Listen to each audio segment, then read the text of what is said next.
We are just 3 days into early voting in Texas, and the bright red state is already breaking all kinds of early voting records, while Florida is closely following behind.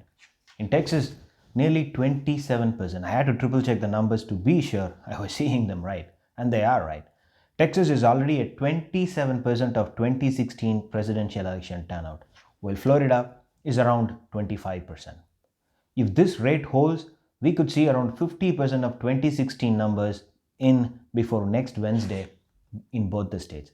I really have no idea why Texans and Floridans are rushing to vote in record numbers. The early voting average, which is already at a high level, is 15.4% for the entire country. Texas at 27% and Florida at 24-25% are well above the average. Way above average, actually. And it's not all Democratic votes, folks. Yes, Democrats do have an edge, but both parties are voting in record numbers. In Florida, 684,000 Republicans have voted, 1.1 million Democrats have voted, 444,000 independents, 26,000 votes are in the others column. So, as of today, it really depends on which direction the independents have broken. If they broke strongly for Republicans, then Florida will be a tie as of today. And if they went strongly for Democrats, then the Democrats will win with a big margin. But very, very difficult to say at this point how the independents have moved. Now back to Texas. I don't know the party affiliation of voters in Texas. I'm trying to find it. But the numbers in Texas right now is over the roof, and I'm assuming both party is seeing record turnout. What is really unique about the numbers in Texas is out of the 2.4 million people who voted, 2 million voted in person and just 439,000 people voted by mail. This could be possibly because of the back and forth rulings that happened about a number of how many ballot boxes can be kept in every county. People must have thought, why bother with it, and went to the polling station to vote directly. Texas governor will be praying every evening that he didn't actually pull the trigger to in-person voting tsunami that will turn the red state into blue. As of today, even he has no idea which direction things have gone. Texas has always been a poor turnout state. A lot of people just don't vote. But in the first 3 days of early voting, 14.4% of registered Texans have already voted. And a high turnout is extremely bad news for Republicans. The GOP has kind of maxed out its returns in the rural and northern parts of Texas. White Texans only very slightly outnumber voters of other races, but they turn out at a high level compared to the other groups.